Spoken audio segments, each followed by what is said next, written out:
ಎಲ್ಲರಿಗೂ ನಮಸ್ಕಾರ. ನಾನು ನವೀನ್ ಮಾತಾಡ್ತಾ ಇದ್ದೀನಿ. ಸ್ನೇಹಿತರೆ, ಈ ಒಂದು ಟ್ಯುಟೋರಿಯಲ್ ಅಲ್ಲಿ KJEDಗೆ ಯಾವ ತರ ಲಾಗಿನ್ ಆಗಬೇಕು, ಅದರಲ್ಲಿ ಯಾವೆಲ್ಲ ಫ್ಯೂಚರ್ಸ್ ಇದಾವೆ ಅನ್ನೋದ್ರ ಬಗ್ಗೆ ಈ ಒಂದು ಟ್ಯುಟೋರಿಯಲ್ ಅಲ್ಲಿ ನಾವು ನೋಡೋಣ. ಮೊದಲಿಗೆ ನಿಮ್ಮ ಒಂದು ಲ್ಯಾಪ್ಟಾಪ್ ಅಥವಾ ಡೆಸ್ಕ್ಟಾಪ್ ಅಲ್ಲಿ ಫೈರ್ಬಾಕ್ಸ್ ಅಥವಾ ಕ್ರೋಮ್ ಅಲ್ಲಿ ಹೋಗ್ಬಿಟ್ಟು https://kgidonline.karnataka.gov.in/ ಟೈಪ್ ಮಾಡಿ ಎಂಟರ್ ಕೊಡಿ. ಈಗ KJD ಲಾಗಿನ್ ಗೆ ಲಾಗಿನ್ ಆಗ್ತಾ ಇದ್ದೀನಿ. ಇಲ್ಲಿ ಎಡಿಟ್ ಬಾಕ್ಸ್ ಬಂದ ಮೇಲೆ ನಿಮ್ಮ ಒಂದು ಪಾಲಿಸಿ ನಂಬರ್ ನ ಎಂಟ್ರಿ ಮಾಡಬೇಕಾಗುತ್ತೆ. ನಾನು ಇಲ್ಲಿ ಒಂದು ಎಕ್ಸಾಂಪಲ್ ಗೆ ಒಂದು ಪಾಲಿಸಿ ನಂಬರ್ ನ ತಗೊಂತಾ ಇದ್ದೀನಿ. ಈ ತರ ಪಾಲಿಸಿ ನಂಬರ್ ಎಂಟರ್ ಮಾಡಿ ಒಂದು ಟ್ಯಾಬ್ ಮಾಡಬೇಕು. ಪ್ರಥಮ ಹಂತದಲ್ಲಿ ಒಂದು ಟ್ಯಾಬ್ ಮಾಡಬೇಕು.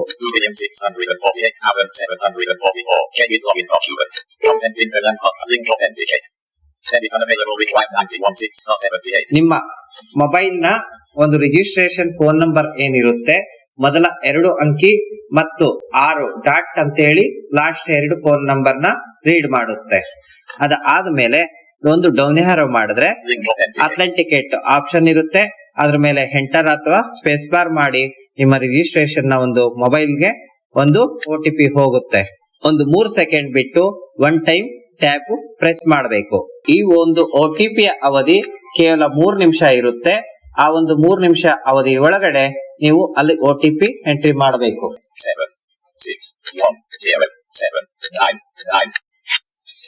7,600,000 refresh rapid link capture edit required as autocomplete 7,610,799 edit read edit to NTP edit to NTP capture edit required as autocomplete 7,610,799 61079 out of edit T edit required out of edit clickable V link authenticate clickable OTP edit required as autocomplete 7,600,000 OTP edit blank 9 OTP enter ಮಾಡಿ ಒಂದು tab ಮಾಡ್ತೀನಿ.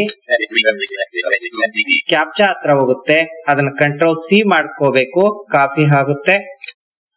ಅದರ ನಂತರ ಒಂದು tab ಮಾಡ್ತೀನಿ, refresh ಅಂತ ಹೇಳುತ್ತೆ, ಅಲ್ಲಿ ಏನು ಮಾಡಬೇಡಿ. ಮತ್ತೆ ನೆಕ್ಸ್ಟ್ ಇನ್ನೊಂದು ಟ್ಯಾಬ್ ಮಾಡ್ತಿದ್ದೇನೆ, ಕ್ಯಾಪ್ಚಾ ಎಡಿಟ್ ಬಾಕ್ಸ್ ಹತ್ರ ಹೋಗಿದೆ, ಫೋಕಸ್ ಅಲ್ಲಿ ಕಂಟ್ರೋಲ್ V ಮಾಡಿ. ಒಂದು ಮತ್ತೆ ಟ್ಯಾಬ್ ಮಾಡಿದೆ, ಹಕ್ಕುಸ್ವಾಮ್ಯ ನೀತಿ ಹತ್ರ ಲಾಸ್ಟ್ ಒಂದು ಲಿಂಕ್ ಹತ್ರ ಹೋಗಿದೆ, ಒಂದು ಅಪ್ ಆರೋ ಮಾಡ್ತೀನಿ, ಲಿಂಕ್ ಲಾಗಿನ್ ಅಂತ ಹೇಳ್ತು, ಅಲ್ಲಿ ಎಂಟರ್ ಕೊಡಬೇಕಾಗುತ್ತೆ. ಈ ತರ ಲಾಗಿನ್ ಓಪನ್ ಮಾಡಿದ ನಂತರ ವೆಲ್ಕಮ್ ಅಂತ ಹೇಳುತ್ತೆ. ಈಗ ಅದರಲ್ಲಿ ಬರುವ ಒಂದು ಪ್ರತಿಯೊಂದು ಅಂಶವನ್ನ ನಾವು ಗಮನಿಸ್ತಾ ಹೋಗೋಣ. ಏನು ನಿಮ್ಗೆ ವೆಲ್ಕಮ್ ಅಂತ ಹೇಳುತ್ತೆ. ತದನಂತರ ಯಾರು ನೀವು ಲಾಗಿನ್ ಆಗಿದ್ದೀರಾ ನೌಕರರ ಒಂದು ಹೆಸರನ್ನ NVDA ಅನೌನ್ಸ್ ಮಾಡುತ್ತೆ. ಹೋಮ್ ಅಂತ ಮೊದಲನೇ ಆಪ್ಷನ್ ಬರುತ್ತೆ, ಅದ್ರ ಬಗ್ಗೆ ಏನು ಥಿಂಕ್ ಮಾಡಬೇಡಿ. ಡೌನ್ಲೋಡ್ TSC ಟೂಲ್ ಕಿಟ್ ಅಂತಂದ್ರೆ ಯಾರು DDOಗಳಾಗಿರ್ತೀರಾ TSC ಟೂಲ್ ಕಿಟ್ ಅನ್ನ ಡೌನ್ಲೋಡ್ ಮಾಡ್ಕೋಬೇಕಾಗುತ್ತೆ.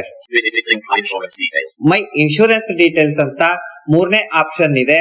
ಈ ಆಪ್ಷನ್ ಅಲ್ಲಿ ಬಂದ್ರೆ ನಾವು 2 ವಿಧದ ಒಂದು ಮತ್ತೆ ಸಬ್ 2 ವಿಧದ ಒಂದು ಲಿಂಕ್ ಗಳನ್ನ ಗಮನಿಸ್ತೇವೆ.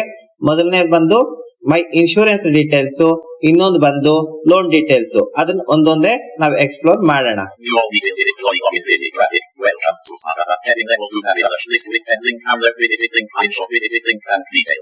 Visited link insurance details. Visited link bank details. Link package. Link visited link payment verification. ಅದೇ ರೀತಿ ಪೂರ್ಣ ಪ್ರಮಾಣದಲ್ಲಿ ಕೆಳಗಡೆ ಬಂದು ಫೋಕಸ್ ಮತ್ತೆ ನಿಮ್ಮ ರೈಟ್ ಸೈಡ್ ಗೆ ಬರುತ್ತೆ. ಅಲ್ಲಿ ಏನ್ ಬರುತ್ತೆ ಅಂತ ಗಮನಿಸೋಣ. Link rapid yellow on blue. Link rapid link blank link heading level 4 massive or higher. ಮಾನ್ಯ ಮುಖ್ಯಮಂತ್ರಿಗಳ ಒಂದು ಹೆಸರು ಫಸ್ಟ್ ಸೂಚಿಸುತ್ತೆ ಈ ವಿಭಾಗದಲ್ಲಿ. ಅಲ್ಲಿಂದ ಆಚೆ ಇದರ ಒಂದು ಸ್ಕ್ರೀನ್ ಡಿಸ್ಪ್ಲೇ ಆಗ್ತಾ ಇರುತ್ತೆ.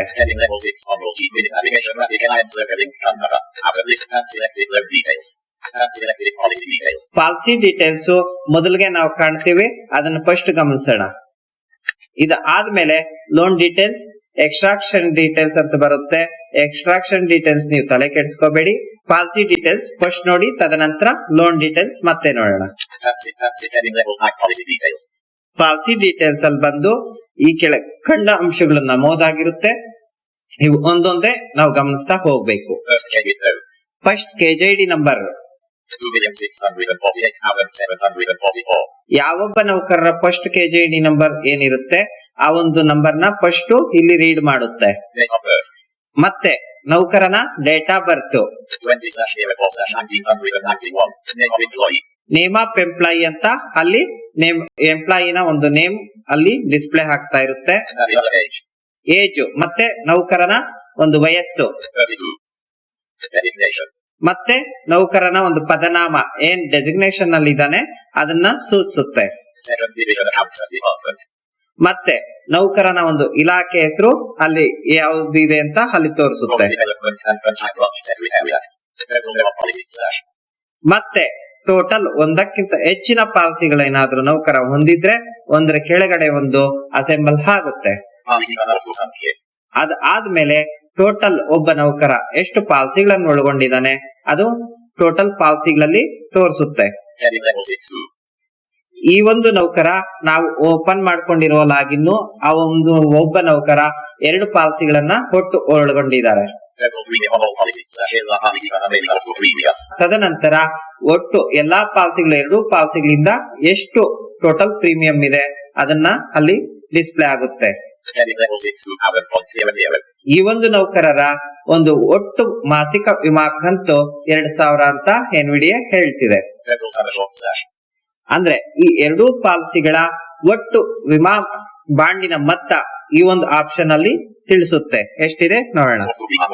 Heading level 6 715,200.00. ಒಟ್ಟು ಪಾಲಿಸಿಗಳ ಮೇಲಿನ ಮೊತ್ತ ಬಾಂಡ್ಗಳ ಮೊತ್ತ ಆಗಿರುತ್ತೆ. Total approved member sales 3/2018 slash. ಅಂದ್ರೆ 2018 ಮಾರ್ಚ್ ವರೆಗೂ ಏನ್ ಬೋನಸ್ ಅನೌನ್ಸ್ ಆಗಿದೆ ಆ ಹಿಂದಿನ ಪಾಲಿಸಿ ಆಗಿದ್ರೆ ಬೋನಸ್ ಏನಾದ್ರೂ ಅನ್ವಯಿಸಂಗಿದ್ರೆ ಈ ಒಂದು ವಿಭಾಗದಲ್ಲಿ ತೋರಿಸುತ್ತೆ. ಒಟ್ಟು ಸಂಖ್ಯೆಯ ಲಾಭಾಂಶ 3/2018 ವರೆಗೆ. Heading level 6 132,430.00. ಈ ಒಂದು ನೌಕರರ ಒಂದು ಪಾಲಿಸಿಗಳು ಬೋನಸ್ ದರದಲ್ಲಿ ಪಡೆದುಕೊಂಡಿದ್ದಾವೆ. And selected policy details slash button outlet PDF. ಒಂದು PDF ಅಂಶದಲ್ಲಿ ಅಡಕ ಆಗಿರುತ್ತೆ. ನಿಮ್ಗೆ ಬೇಕಾದ್ರೆ ಡೌನ್ಲೋಡ್ ಮಾಡ್ಕೋಬಹುದು. Clickable search. Edit as auto complete. Table with 4 rows and 7 columns. Where 1 column 1 clickable sort in ascending SL auto slash.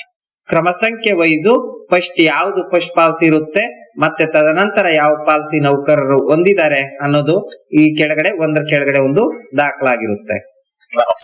Column 2 clickable policy number slash. First ಕ್ರಮ ಸಂಖ್ಯೆ ಮತ್ತು policy number second column ಅಲ್ಲಿ ಅಡಕ ಆಗಿರುತ್ತೆ. Policy ಸಂಖ್ಯೆ. Column 1 clickable sort in ascending sum. ಮೊದಲನೇ column ಅಲ್ಲಿ first ಬಂದು ಕ್ರಮ ಸಂಖ್ಯೆ ಇರುತ್ತೆ. ಎರಡನೇ ಕಾಲಮ್ ಸೆಕೆಂಡ್ ರೋ ಅಲ್ಲಿ ಪಾಲಿಸಿಯ ಸಂಖ್ಯೆ ಅಡಕ ಆಗಿರುತ್ತೆ. Column 3 clickable premium slash. ಮೂರನೇ ಕಾಲಮ್ ಅಲ್ಲಿ ಪ್ರೀಮಿಯಂ ಅಂದ್ರೆ ನೀವೇನು ನೌಕರರು ಮಾಸಿಕ ವಿಮಾ ಕಂತನ್ನ ಒಟ್ಟು ಎಷ್ಟು ಕಟ್ತಾ ಇದ್ದೀರಾ ಅಂತ ಅಲ್ಲಿ ಪಾಲಿಸಿ ವೈಸ್ ಅಡಕ ಆಗಿರುತ್ತೆ. Column 4 clickable date of risk slash. ಏನು ನಿಮ್ಮ ಪಾಲಿಸಿ ಒಣೆ ದಿನಾಂಕ ಅಂತ ಏನ್ ಕೊಟ್ಟಿರ್ತಾರೆ ವಿಮಾಧಿಕಾರಿಗಳ ಕಚೇರಿಯಿಂದ ಆ ಒಂದು ಅಕ್ಸೆಪ್ಟ್ ಡೇಟ್ ಮತ್ತು ಇಯರ್ ಆ ಒಂದು ಕಾಲಮ್ ಅಲ್ಲಿ ಇರುತ್ತೆ. Column 5 clickable sum assured slash. ಆ ಒಂದು ಪಾಲಿಸಿಯ ಒಟ್ಟು ಬಾಂಡ್ ಮೊತ್ತವನ್ನ ಸಮರ್ಶೂಡ್ ಅಲ್ಲಿ ಇರುತ್ತೆ. Column 6 clickable member slash. ಲಾಭಾಂಶ. Column 7 clickable policy issue district. ಅದೇ ರೀತಿ ಬೋನಸ್ ದರ ಅಪ್ ಟು ಏನು ಅನೌನ್ಸ್ ಆಗಿದೆ ಯಾವ ಡೇಟ್ ವರೆಗೂ ಇದೆ ಆ ಬೋನಸ್ ದರಗಳನ್ನ ಅಲ್ಲಿ ಗಮನಿಸ್ತೇವೆ. ಅದಾದ ನಂತರ ಯಾವ ಡಿಸ್ಟಿಕ್ ನೌಕರನಿಗೆ ವಿಮಾ ಪತ್ರವನ್ನು ಕೊಟ್ಟಿದೆ ಅಂದ್ರೆ ಬಾಂಡ್ ಕೊಟ್ಟಿದೆ ಅನ್ನೋದು ಡಿಸ್ಟಿಕ್ ನೇಮ್ ಅಲ್ಲಿ ತೋರಿಸುತ್ತೆ. ಇಲ್ಲಿಗೆ ನಾವು ಒಂದು ಈ ಒಬ್ಬ ವಿಮಾದಾರರ ಪಾಲಿಸಿ ಡೀಟೇಲ್ಸ್ ಅನ್ನು ಗಮನಿಸಿದೀವಿ. ನೆಕ್ಸ್ಟ್ ನಾನು ಲೋನ್ ಡೀಟೇಲ್ಸ್ ಗೆ ಹೋಗ್ತಾ ಇದ್ದೇನೆ. ಆರೋ ಕೀಸ್ ಮೂಲಕ ಒಂದು ಫೋಕಸ್ ಹೋಗಿ ಅಲ್ಲಿ ಸ್ಪೇಸ್ ಬಾರ್ ಅಥವಾ ಎಂಟರ್ ಅನ್ನ ಪ್ರೆಸ್ ಮಾಡಬೇಕು. ಮೊದಲನೇ ಬಂದು ಈ ಒಂದು ನೌಕರರು ಇದುವರೆಗೂ ಎಷ್ಟು ಲೋನ್ಗಳನ್ನ ಪಡ್ಕೊಂಡಿದ್ದಾರೆ ಅಂತ ಮೊದಲನೇ ಕಾಲಂ ಇದೆ. ಈ ಒಬ್ಬ ನೌಕರರು ಕೇವಲ ಒಂದು ಸಾಲವನ್ನ ಮಾತ್ರ ಇವರ ಸೇವಾವಧಿಯಲ್ಲಿ ಇದುವರೆಗೂ ಪಡೆದಿದ್ದಾರೆ. Running loans / ಚಾಲ್ತಿಯಲ್ಲಿರುವ ಸಾಲಗಳು. ನೆಕ್ಸ್ಟ್ ಬಂದು ಚಾಲ್ತಿಯಲ್ಲಿರುವ ಸಾಲಗಳು ಅಂತ NVDA ಹೇಳ್ತಾ ಇದೆ. Heading level 6 1. ಚಾಲ್ತಿಯಲ್ಲಿರುವ ಸಾಲ ಈ ಒಬ್ಬ ನೌಕರರದು 1. Closed loans / ಮುಕ್ತಾಯಗೊಂಡ ಸಾಲಗಳು. ಮುಕ್ತಾಯಗೊಂಡ ಸಾಲಗಳು ಅಂತ ನೆಕ್ಸ್ಟ್ ಕಾಲಮ್ ಇದೆ. ಅದನ್ನ ನೋಡೋದೇ ಆದ್ರೆ Heading level 6 0. 0. ಯಾವುದೇ ಲೋನ್ ಇವರು ಹಿಂದೆ ಪಡ್ಕೊಂಡಿದ್ದು ಒಂದು ಲೋನು, ಅದು ಚಾಲ್ತಿಯಲ್ಲಿದೆ. ಈ ಹಿಂದೆ ಮಾಡಿದ ಲೋನ್ಗಳು 0 ಅಂತ ಹೇಳ್ತಿವೆ. Federal loan amount taken / ಬೇಡಿಕೆಗೊಂಡರಷ್ಟು ಸಾಲದ ಮೊತ್ತ. Federal loan amount taken / ಪಾವತಿಸಿದರಷ್ಟು ಸಾಲದ ಮೊತ್ತ. ಈ ಒಬ್ಬ ನೌಕರರು ಒಟ್ಟು ಎಷ್ಟು ಸಾಲದ ಹಣವನ್ನ ಇಲಾಖೆಗೆ ಪಾವತಿ ಮಾಡಿದ್ದಾರೆ ಅಂತ ಕಾಲಂ ಹೇಳ್ತಿದೆ. Button download PDF. ಈ ಒಂದು ಎಲ್ಲಾ ಡೇಟಾ ಒಂದು PDF ಮಾದರಿಯಲ್ಲಿ ಅಡಕ ಆಗಿರುತ್ತೆ. ಈ ಒಂದು ಎಲ್ಲಾ ಸಾರಾಂಶವು ಒಂದು ಸಣ್ಣ ಟೇಬಲ್ ಅಲ್ಲಿ ಮುದ್ರಿತವಾಗಿರುತ್ತೆ. ಅದನ್ನ ನೋಡೋಣ. Column 2 clickable loan note / ಸಾಲದ ಸಂಖ್ಯೆ. ಲೋನ್ ರೆಫರೆನ್ಸ್ ಕ್ರಮ ಸಂಖ್ಯೆ ಆದ್ಮೇಲೆ ಫಸ್ಟ್ ಕಾಲಮ್ ಅಲ್ಲಿ ಸೆಕೆಂಡ್ ಬಂದು loan reference number. Column 3 clickable sanction date / ಮತ್ತೆ ಯಾವ ದಿನಾಂಕದಂದು ಈ ಒಬ್ಬ ನೌಕರನಿಗೆ ಲೋನ್ ಸ್ಯಾಂಕ್ಷನ್ ಆಗಿದೆ ಅಂತ ಮೂರನೇ ಆಪ್ಷನ್ ಅಲ್ಲಿ ಇದೆ. ಮಂಜೂರಾತಿ ದಿನಾಂಕ. Column 4 clickable sanction amount / ಈ ಒಬ್ಬ ನೌಕರರಿಗೆ ಎಷ್ಟು ಮೊತ್ತವನ್ನ ಲೋನು ಸ್ಯಾಂಕ್ಷನ್ ಆಗಿದೆ ಅನ್ನೋದು ಈ ಒಂದು ಆಪ್ಷನ್ ಅಲ್ಲಿ ತೋರಿಸುತ್ತೆ. ಮಂಜೂರಾತಿ ಮೊತ್ತ. Column 5 clickable loan amount payable / ಪಾವತಿಸಬೇಕಾದ ಸಾಲದ ಮೊತ್ತ. ಈ ಒಬ್ಬ ನೌಕರರು ಎಷ್ಟು ಒಂದು ಹಣವನ್ನ ಇಲಾಖೆಗೆ ಪಾವತಿ ಮಾಡಬೇಕು ಅನ್ನೋದು ಇಲ್ಲಿ ಸೂಚಿಸುತ್ತೆ. Column 6 clickable loan amount paid / next column ಅಲ್ಲಿ ಇದುವರೆಗೂ ಈ ಒಬ್ಬ ನೌಕರ ಎಷ್ಟು ಹಣವನ್ನ ಸಾಲವನ್ನು ಪಡೆದುಕೊಂಡು ಮತ್ತೆ ಸಾಲ ಮರುಪಾವತಿ ಮಾಡಿದ್ದಾನೆ ಅನ್ನೋದು ಅಲ್ಲಿ ತೋರಿಸ್ತಿದೆ. ಫೋಕಸ್ ಫಸ್ಟ್ ಬಂತು, ಅಲ್ಲಿಂದ ಮತ್ತೆ ಡೌನ್ ಹ್ಯಾರೋ ಮೂಲಕ ನೆಕ್ಸ್ಟ್ ಆಪ್ಷನ್ ಗೆ ನಾನು ಬರ್ತಾ ಇದ್ದೇನೆ. Download the SC tool. Visited link insurance details. Visited link bank details. My insurance details ಅಲ್ಲಿ ಪಾಲಿಸಿ ಡೀಟೇಲ್ಸ್ ಮತ್ತೆ ಲೋನ್ ಡೀಟೇಲ್ಸ್ ಇಷ್ಟೊತ್ತು ನಾವು ನೋಡಿದ್ದು. ನೆಕ್ಸ್ಟ್ ಬಂದು bank details. Visited link insurance. Visited link bank details. Bank details ಹತ್ರ focus ಬಂದಿದ್ದೇನೆ. ಅಲ್ಲಿ space bar ಅಥವಾ ಎಂಟರ್ ಪ್ರೆಸ್ ಮಾಡಬೇಕು. Navigation lens not list with 2 items. Select submenu link and the other chat. Graphic out of list main lens not clickable recipient ID. First ಬಂದು option ಈ ಒಬ್ಬ ನೌಕರರ ರೆಸ್ಪೆಂಟ್ ID number ಅನ್ನ ಇಲ್ಲಿ ಹೇಳುತ್ತೆ. Clickable bank account. Bank account number ಅನ್ನೋದು ಎರಡನೇ option ಅಲ್ಲಿ ಇಲ್ಲಿ ಇರುತ್ತೆ. Clickable list code. ತದನಂತರ ಬ್ಯಾಂಕಿನ ಒಂದು IFSC ಕೋಡ್ ಅನ್ನ ಇಲ್ಲಿ ನೋಡಬಹುದು. Clickable bank name. ಮತ್ತೆ ಯಾವ ಒಂದು ಬ್ಯಾಂಕ್ ಅಲ್ಲಿ ಈ ಒಂದು ನೌಕರರು ಖಾತೆಯನ್ನು ಹೊಂದಿದ್ದಾರೆ ಅಂತ ನೆಕ್ಸ್ಟ್ ಆಪ್ಷನ್ ಅಲ್ಲಿ ಹೇಳುತ್ತೆ. Clickable branch name. Branch name next ಒಂದು ಖಾತೆಯನ್ನು ಹೊಂದಿರುವ ಬ್ಯಾಂಕಿನ ಬ್ರಾಂಚ್ ನೇಮ್. ನಾನು ನೆಕ್ಸ್ಟ್ ಆಪ್ಷನ್ ಹೋಗ್ಬೇಕಾದ್ರೆ ನೆಕ್ಸ್ಟ್ ಕಂಟ್ರೋಲ್ ಓಮ್ ಮಾಡಿ ಫಸ್ಟ್ ಹೋಗ್ತಾ ಇದ್ದೇನೆ. Welcome. Heading level 2 tab list with 10 items. Visited link download the SC. Visited link insurance details. Visited link bank details. Link life insurance. Life insurance next option ಬಂದು ಅಲ್ಲಿಗೆ ಹೋಗ್ತಾ ಇದ್ದೇನೆ. ಅದರಲ್ಲಿ ಮೊದಲನೇದು ಬಂದು list with 3 items. Visited link apply for KJID. Apply for KJID. Apply for KJID ನಾವು ಮೇಲೆ space bar ಅಥವಾ ಎಂಟರ್ ಪ್ರೆಸ್ ಮಾಡಿದ್ರೆ ಹೊಸದಾಗಿ ಮತ್ತೆ ಹೆಚ್ಚಿಗೆ ಮಾಡಿಸ್ತಕ್ಕಂತ ಅಮೌಂಟ್ ಗೆ ಒಂದು ಅಪ್ಲಿಕೇಶನ್ ಓಪನ್ ಆಗುತ್ತೆ. ಅದರಲ್ಲಿ ಇನ್ನು ಡಿಫಾಲ್ಟ್ ಆಗಿ ನಿಮ್ಮ ಬೇಸಿಕ್ ಡೀಟೇಲ್ಸ್ ಇಲ್ಲಿ ಅಡಕ ಆಗಿರುತ್ತೆ. ಅದು ನೆಕ್ಸ್ಟ್ ಕೊಟ್ರೆ ಅದು ನಿಮ್ಮ ಇನ್ನು ಇತರೆ ಡೀಟೇಲ್ಸ್ ನ ಕೇಳ್ತಾ ಹೋಗುತ್ತೆ, ಫಿಲ್ ಮಾಡಬೇಕು. ಅದ್ರ ನೆಕ್ಸ್ಟ್ ಕೊಟ್ರೆ ಪೇಮೆಂಟ್ ಒಂದು ಮೋಡ್ಗೆ ಹೋಗುತ್ತೆ. ಅಲ್ಲಿ ನೆಟ್ ಬ್ಯಾಂಕಿಂಗ್ ಮೂಲಕ ಒಂದು ಅಮೌಂಟ್ ನ ಕಟ್ಟಬೇಕಾಗುತ್ತೆ. ಇಲಾಖೆ ಬಾರ್ ಕೋಡ್ ಅಥವಾ QR ಕೋಡ್ ಓಪನ್ ಆಗುತ್ತೆ. 2000 ಒಳಗಡೆ ಇದ್ರೆ ಇದು ಫೋನ್ ಪೇ ಅಲ್ಲಿ ಮಾಡಿ, 2000 ಮೇಲ್ಪಟ್ರೆ ಒಂದು ಸೇಫ್ಟಿ ಝೋನ್ ನೆಟ್ ಬ್ಯಾಂಕಿಂಗ್ ಮೂಲಕ ಮಾಡಬೇಕು.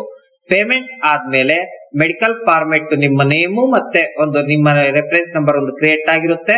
ಆ ರೆಫರೆನ್ಸ್ ನಂಬರ್ ಅಲ್ಲಿ ನೀವು ಮೇಲ್ಗಡೆ ಏನ್ ಫಿಲ್ ಮಾಡಿದ್ರಿ ಪ್ರಪೋಸಲ್ ಫಾರ್ಮ್ ಮತ್ತೆ ಇದು ನಿಮ್ಮ ಪೇಮೆಂಟ್ ಒಂದು ಹಾಕಿರೋದು ಚಲನ್ನು, ಅದೇ ರೀತಿ ಮೆಡಿಕಲ್ ಫಾರ್ಮ್ ಇಷ್ಟು PDF ಅಲ್ಲಿ ಡೌನ್ಲೋಡ್ ಆಗಿ ನಿಮ್ ಡೌನ್ಲೋಡ್ಸ್ ಅಲ್ಲಿ ಕೂತ್ಕೊಂಡಿರುತ್ತೆ. ಅದನ್ನ ಮತ್ತೆ ನೀವು ಒಂದು ಪ್ರಿಂಟ್ ತಗೊಂಡು ನಿಮ್ಮ ಪ್ರಪೋಸಲ್ ಫಾರ್ಮ್ ಗೆ ನಿಮ್ಮ ಮೇಲಾಧಿಕಾರಿಗಳ ಸಹಿ ಮತ್ತು ಮೊಹರು, ಅದೇ ರೀತಿ ಮೆಡಿಕಲ್ ಫಾರ್ಮೆಟ್ ಗೆ 3 ವರ್ಷ ಕಂಪ್ಲೀಟ್ ಆದಂತಹ ಒಬ್ಬ ವೈದ್ಯರ ಹತ್ರ KYC ನಂಬರ್ ಸಮೇತ ಎಂಟ್ರಿ ಮಾಡಿಸಿ ಮೆಡಿಕಲ್ ಫಾರ್ಮೆಟ್ ಮಾಡಿಸಿ ತದನಂತರ ಅವುಗಳನ್ನು ತಂದು ಅಪ್ಲೋಡ್ ಮಾಡಿ ಮತ್ತೆ ನಿಮ್ಮ ಮೇಲಾಧಿಕಾರಿಗಳಿಗೆ ಸೆಂಡ್ ಟು DDO ಇರುತ್ತೆ, ಅದು ಕೊಟ್ರೆ ನಿಮ್ಮ ಮೇಲಾಧಿಕಾರಿಗಳಿಗೆ ಹೋಗುತ್ತೆ. ತದನಂತರ ಈ ಒಂದು ಆಫ್ಲೈನ್ ಏನ್ ನೀವು PDF ಪ್ರಿಂಟ್ ತೆಗ್ದಿದ್ದೀರಾ ಅದ್ರ ಮೇಲೆ ಎಲ್ಲ ಅಂಗೀಕಾರಗೊಂಡಿರುತ್ತೆ. ಅದನ್ನ ವಿಮಾಧಿಕಾರಿಗಳ ಕಚೇರಿ ಯಾವ ಡಿಸ್ಟಿಕ್ ಅಲ್ಲಿ ನೀವು ಇರ್ತೀರೋ ಅಲ್ಲಿಗೆ ತಲುಪಿಸಬೇಕಾಗುತ್ತೆ. ವ್ಯೂ KJD ಪ್ರಪೋಸಲ್ ಎರಡನೇ ಉಪಕೊಂಡಿ. ಇದ್ರಲ್ಲಿ ಬಂದು ನೀವು ಪ್ರಪೋಸಲ್ ಸಲ್ಲಿಸಿದಾಗಿಂದ ಯಾವ ಡೇಟ್ ಟೈಮ್ ಅಲ್ಲಿ ಸಲ್ಲಿಸಿದಿರಾ ಅಲ್ಲಿಂದ ಹಿಡಿದು ಅಪ್ ಟು ನಿಮ್ಮ ಬಾಂಡ್ ಜನರೇಟ್ ಆಗುವವರೆಗೂ ಬರುವಂತ ಟೈಮಿಂಗ್ಸ್, ಡೇಟು, ನಿಮ್ಮ ಬಾಂಡು, ಅಪ್ಲಿಕೇಶನ್ ಫಾರ್ಮ್ ಇಷ್ಟು ಇದರಲ್ಲಿ ಹಡಕ ಆಗಿರುತ್ತೆ. ನೆಕ್ಸ್ಟ್ ಆಪ್ಷನ್ ಬಂದು ಲೋನ್ ಮೇಲೆ ನಾನು space bar or enter press ಮಾಡ್ತಾ ಇದ್ದೇನೆ. ಲೋನ್ ಮತ್ತೆ 3 ಉಪಕೊಂಡಿಗಳನ್ನು ಒಳಗೊಂಡಿದೆ. ಅದರಲ್ಲಿ ಮೊದಲನೇ ಆಪ್ಷನ್ ಬಂದು ಅಪ್ಲೈ ಫಾರ್ ಲೋನ್. ಅದಾದ್ಮೇಲೆ ನ್ಯೂ ಲೋನ್ ಅಪ್ಲಿಕೇಶನ್.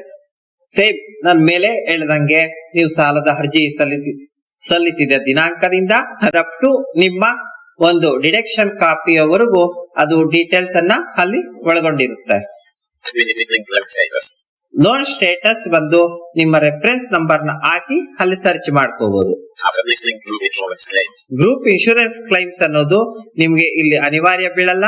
ನಾನು ಅದಕ್ಕೆ ಹೆಚ್ಚಿಗೆ ಫೋಕಸ್ ಅಲ್ಲಿ ಮಾಡಲ್ಲ. ಇದು ಆಪ್ಷನ್ ಅಷ್ಟೇ. ಇದು ನೌಕರರಿಗೆ ತತ್ಕಾಲಕ್ಕೆ ಯಾವುದೇ ಒಂದು ಉಪಯೋಗಕ್ಕೆ ಇಲ್ಲ.